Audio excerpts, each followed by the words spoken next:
Thanks for staying with us. It's time to go to the press now and see what the headlines are on some of our national dailies. Today we'll be reviewing about three newspapers, the Daily Trust, the Punch, and the Tribune. We're hoping that we'll have time enough to discuss some of the issues that are on these front pages. Our guest this morning is SOLA Omolayo, a public affairs analyst. Good morning and welcome to the program, Mr. Omolayo. Good morning, sir. Good morning, Nigerians, and thank you for having me this morning. Okay, this morning we're starting with security, and it's on the Daily Trust. It's on every newspaper anyway, but on the Daily Trust, that's where we'll focus our attention. Borno losing ground to terrorists, that's according to the governor, Babagana Zulum. He said 3 local governments under Boko Haram's control. That is the Shehu of Borno saying that. If you see that story on the Punch, they say Zulum says military failing to repel insurgents, DHQ fires back. And then in the Tribune, Nigerian Tribune, Borno losing ground to Boko Haram. Now, we also have security reports from Plateau State. The governor Mutwang is saying bandits have taken over 64 communities in Plateau. And on the Daily Trust, bandits killed to abduct 60 in Zamfara attacks and all that. Recently, we heard of about 40 settlements in Enugu State, I think, in the southeast, that have been taken over by suspected herdsmen. And the government keeps saying that the war on banditry and insurgency is being won on all fronts as we speak. So I'd like you to comment on these new revelations that go against whatever the government has been saying about the gains in the fight against insurgency and banditry in the country. Yeah, you see, it's unfortunate that we find ourselves in this mess. Truly, we've not been out at any time in this issue of banditry all these years. It's obvious that we missed it so big when we were not too firm in the way we handle some of issues in this part of the world. We are so tribalistic over things that led to the breakdown of our security network. And the past government, I would say, somehow added insult into the injury of this security outfit when Nigeria was allowed to, the border of Nigeria was allowed to open up to all African, while we never put in the things that ought to be like a check to some of these things. You remember when this guy started up north, even the president made a pronouncement that these are the aftermath of the event that took place in Libya some years ago, and the proliferation of ammunition coming in from that axis also by Mali. Ever since then, we've not been able to get it right. And you see we have a thicker forest up north, most especially between the Chad area towards the Cameroon axis. That is an escape route to some of these guys. When they come in, they can easily exchange their location towards the borderline of our nation, and which has also given our security force that barricade of crossing over, you know. Even with the effort of the joint officers who are in operation now, I've never been to the axis of the Sambisa, but those who have studied the environment have made us to understand that the length of that place is far beyond what you can ever imagine. And some of these guys operate in a guerrilla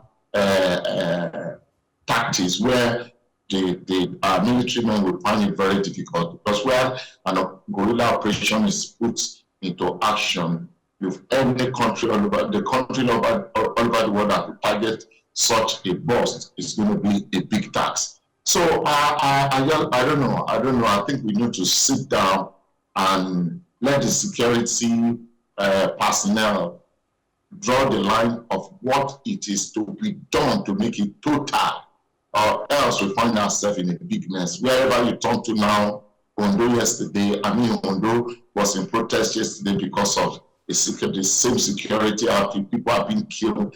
What do you see in a state, in a country where the hunters has now become the hunted? Somebody was about to be killed when somebody invaded his farm. In the process, he defended himself. The defender now is to be killed. Haven't been judged that what he shouldn't have taken deal. This is somebody that was tapped this week. He just choose to escape death by defending himself.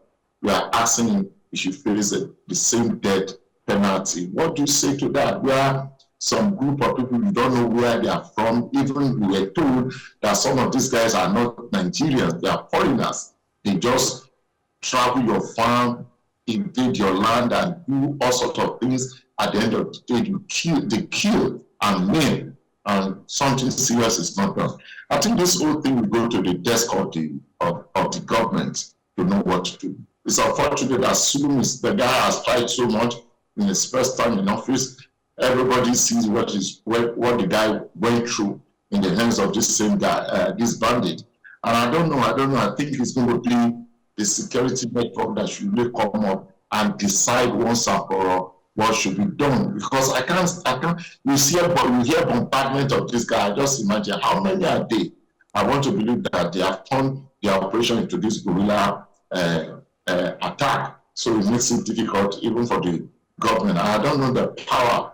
It's obvious. You know that the state government doesn't have authority, total authority on our. Not even the commissioner of police doesn't have the right to instruct on anything. But every power comes from the federal. I just believe that the whole nation will need to come together. I'm just wondering, when you said that the security agencies should draw the line and seek total annihilation of these people and all that, well, is this a security matter really? Is this a security matter really at the hands of the security agencies, or is it a political thing? Because I don't see a reason why at this time we'll be talking about the expanse of the land in Sambisa. There's technology, for crying out loud. For so many years now, security has been getting like the greatest chunk of our national budget. Yet we don't find drones that can monitor those. It's like saying, if I want to go to Sokoto now, I say the journey is too far, as if I'm going to trek. That's like 1 hour journey or 1 hour, 30 minutes journey on a plane. At a time like this, we shouldn't be talking about the expanse of land. We should be talking technology, and we should be talking political will to do what we should do. How can herdsmen come from wherever and sack communities in Ondo, sack communities in Enugu State, sack communities in wherever they find themselves? And we know these people, and we cannot say anything. I'm not sure it's a matter of the security agencies. I think it's a political thing that if we are not careful, will consume us. Yeah, I understand what you're saying, and words are cheap, but it's not all some of these words you bring up on air. And if it comes to the issue of security, you can't beat some certain things. It's easier said than done. You know what? You know how many years it cost the power that be to arrest Escobar? You read the story of Escobar, you know how many, the kind of crime this guy engaged with him. That guy has been in Nigeria. Somebody will wake up one morning and say, what are the police doing? They couldn't just arrest a criminal. No, it goes beyond that when it comes to security. Well, you know, with this, it takes some internal penetration for even the system to be able to get to Escobar. He nearly escaped, if not because his time is up. So it's not as easy as what we are saying. Come to think of the power, what is our workforce? I keep telling us that. What is the workforce so far? That's why I'm saying that we need to come together. The National Assembly, everybody must call a spade a spade. This shouldn't be, it's my tribe, it's my region, it's my religion. Yeah, these bandits and insurgents are not even hiding. Some of them are getting chieftaincy titles. So it could be a different case from the Escobar thing. He was always in hiding. They had tunnels, they had a network that could hide him and all that. But this one, these people come and collect tax. These people come out and take chieftaincy titles. These people come out and do meetings and do empowerment even in these communities. And they have taken, if Zulum is saying, or the Plateau State governor is saying they have taken 64 communities, if they take 64 communities, somebody must be there to superintend over the affairs of those communities. So these people are known. They have their locations known. Why is it so difficult? See, look, if you study the story of what is the name of this guy, the former president, John F. Kennedy, the Jr., before he was killed. If you look at the story of his father, these guys are always there. The criminals are always there. They cover their face. They have a masquerade they use to deceive these people. I understand what you're saying, but that's why I say that, look, you can understand it, but because you don't dare say some things. No, you don't dare say it. You don't dare say it. You only discuss on the secondary level, and if you want to bring it down to the primary level, my brother, you don't go there here. Yeah, you don't go there here. Yeah, you know what they hear. I understand it. If anybody had told you that Ukraine and Russia will stay that long, would you believe? It is obvious. The whole world knows that it is political. Interests are involved, but it's a bit technical. You know, it's some of these things. You just watch it as if you are in your house. Just open one television and be watching one video there. You know, these are we know the realistic of some of these things we're talking about. But who dare come out to say it? Who dare fight it? Now, let me tell you, down south here, we drink ogogoro a lot. You know, some of the time I say some of these things, you guys will say, I know, I'm thinking it like this. All these characters are very elementary. If you are so serious about it, it is a religious aspect of it. That is playing his game here. I drink ogogoro here. You will come here and you will take the tariff of that same ogogoro and you go share it.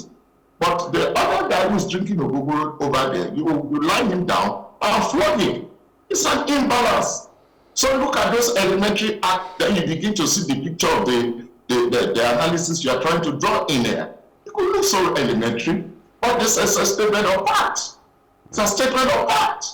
Well, we are not right here. It's security network. Ask question. You go ask question. What is the network of your security power? How many men do we have in our army? How many? Count them, number. Nigerian police, how many? Are they up to 1 million? Nigerian police should be under 600,000 to 700,000. To guide over 180 to 200 people? Ask this elementary question now. It's not about talking about technicality. Even the technicality you are talking about, who is to put it to use? The drone you are talking about, who are the people that should mount the drone and put? I wish that the first emergency call that we saw in this administration were declared on security, where they can, you know, suspend some of these things and then bring external help, like some people have said, you know, bring in mercenaries, bring in some other technology from other countries that can help us fight this. But that is not the case. We saw a state of emergency on a state that was otherwise peaceful, and it breaks my heart. But let's move to the Tribune. Nigerian Tribune leads with the story, Presidency Ndume row over lopsided appointments claim. And the writers are saying Tinubu's appointments not reflecting federal character, according to Ndume, and the presidency responds by saying, your outburst reeks of hypocrisy, selective perception. I'm sure maybe they're talking about when people were also referring to the Buhari administration as an administration that is riddled with nepotism and all that. But like the scripture says, shall we continue to sin that grace may abound? If it is good for one administration, for an administration that is claiming to be better than another one, should they continue in this trajectory also? But I don't know if you agree to the observation of Ali Ndume that the appointment seems to be lopsided. I think some of these guys, when they react, I laugh. Ndume that is talking about lopsidedness. What of his own political lopsidedness? He has been in that system for many years. If the system is not favoring him, why is he still there contesting that election and finding a way of coming into the parliament? Is he the only one representing? Is he the only good man in the state or his constituency? Is he the only person in his region? Even if the actions of Ndume are criminal, I'm not saying they are, even if they are criminal, the question is, are the appointments lopsided or not? Whether they happened in Buhari's time or in Jonathan's time or in anybody's time, in the Tinubu administration, do you think the appointments are lopsided or not? What would I say? The presidency have answered Ndume. They said they are putting in the right people there. It's not about being regionalizing his statesmen. They answered him. See, I don't think that is a good answer. Why I'm saying this is that Ndume hung it on the Constitution, which talks about federal character. It doesn't matter that the people are the right people. If the Constitution says no. Can you please let's forget this federal character thing that we've been using to deceive ourselves all these years? Federal character. Have they not been shouting federal character from the days of Obasanjo and Jonathan? So Tinubu is doing what every other person has been doing, not respecting the Constitution. That's what you're saying. How do I know? They give you a bait of what you ask for. How? If you have to pretend, what have you been doing in the past to appease your question? I just told you that the presidency answered the Ndume. So it is not about what they are saying. If you pick it up from the note, you will say that everything is wrong. You will say that. But for me, there are things I don't want to get myself involved with anymore because I just know that some people will just wake up in the morning from their good side of the bed and they want to throw tantrum to Nigerians. In Ndume, there is neither here nor there. Who amongst these people has really stood for their people to say they are resigning their position for the area of interest? We talk of security. People are not crying over people that are dying almost every day. Farmers are dying. Tomorrow you will say there's scarcity of food. What is the presidency doing? Whereas the parliament are not saying anything about the security situation that affects us straight. Do you know the numbers of people that fake drugs are killing? Who is the minister for health? So if they remove that, I don't even know that is a Igbo man, Yoruba man, and Hausa man. But paraventure, they now removed him. One of his group will now carry placard that they are depriving us. What are we going to get? I don't care about this table story. VIP, very important personality that is not personal to my life. That is not personal to the interests of Nigeria. Are they not there? You go to the presidency, won't you find an Hausa man there? You find a Fulani man there. You find an Efik man there. You find a thief man there. You find the Jukun man there. You find the Yoruba man there. You find the Ijebu man there. You find the Igbo man there. You find the Ijaw man there. Are they not inside that same presidency? If they want to hit us back, they bring one of them that is part of the system. But we never knew that is in the presidency to come and talk to us. That is when you will know that Ojomati Yagbe is even in the house, in the presidency. That's when you will know. That's when you will know that the construction that you don't even know anything about, that you thought is an Hausa man that is holding it, you now discover that it's one Igbo guy that manages that. If they talk of foreign affairs and issues are coming up, they will bring one Fulani man who is a Gairu to come. These guys are there. They just wake up one morning, they just put us into this emotional torture, and we want to buy it that constitution. They have the note already. Why are they putting us in this kind of a mess every day? When you talk they will about, tell you we discover they shoot at us and we don't have an answer to what they are saying anymore. When you talk about they put us in this, they wake up and say this and all that. Who are you referring to? Don't you find them in their family when they go for their screening? Why can't they put those things on table there? We all see them, the Yoruba, the Hausa, the Igbo, the Ibibio, the Fulani, the Chukwu. They all appear with their documents in the assembly because they want to give them an appointment. Once the appointment is done and we can't hear their name again, we just feel that they are not there. I'm not in support of any of this person. Or let's call it spade a spade. What's my business about whatever? Nigerians should move forward. I think I'm done. What can we do? We shout. So take Buhari no even answer us. Maybe this one they even respond. That one no go even answer. This one is responding. When we talk, they respond again. The same people that are shouting, they beat their tent to another place. As Nigeria, we pride ourselves as being very educated, very enlightened and all that. If something has gone wrong in the previous administrations, what we expect, for instance, you said these people are the right people that are put in the right places, no matter where they come from. Yes, I'm up for that. But until the Constitution is amended, it is a crime.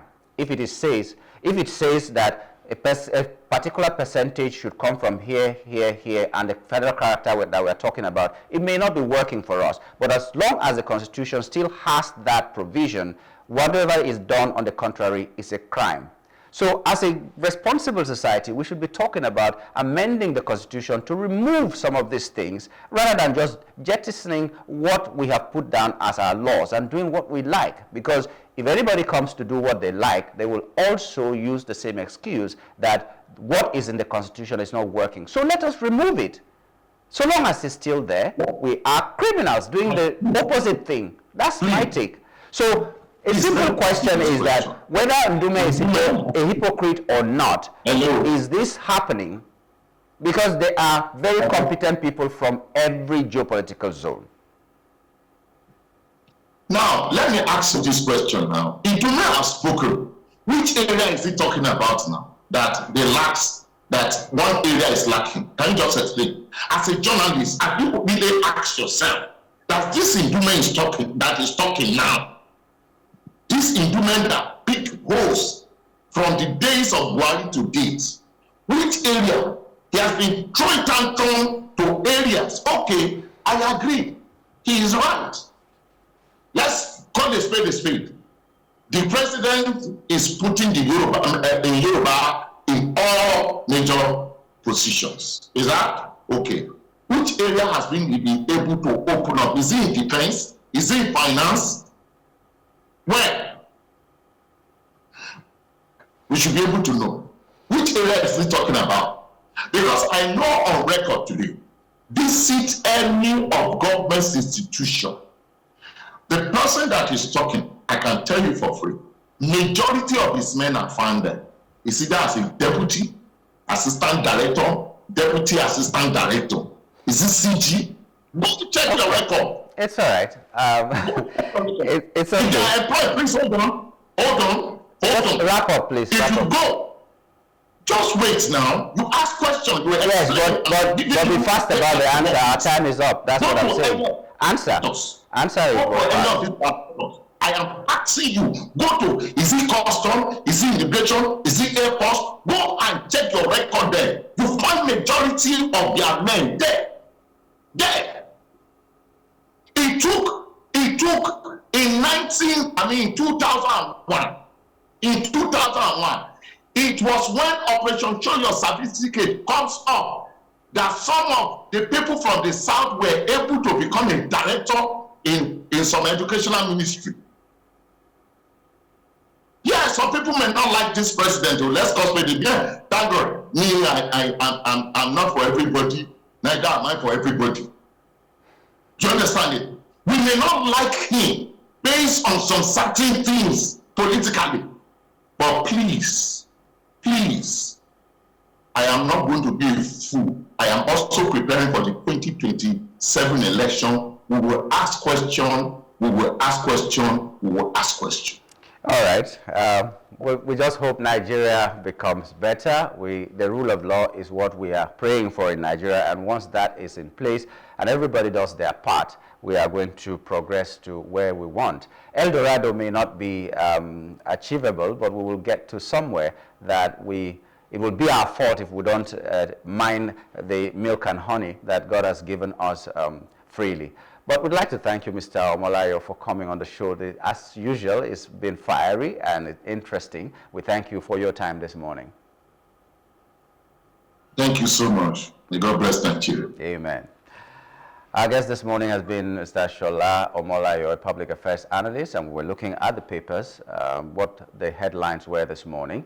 We're taking a break now. When we return, we'll be going to our first hot topic, which is on the accusation we've just talked about here now, that the appointments in this government are sectional. Stay with us.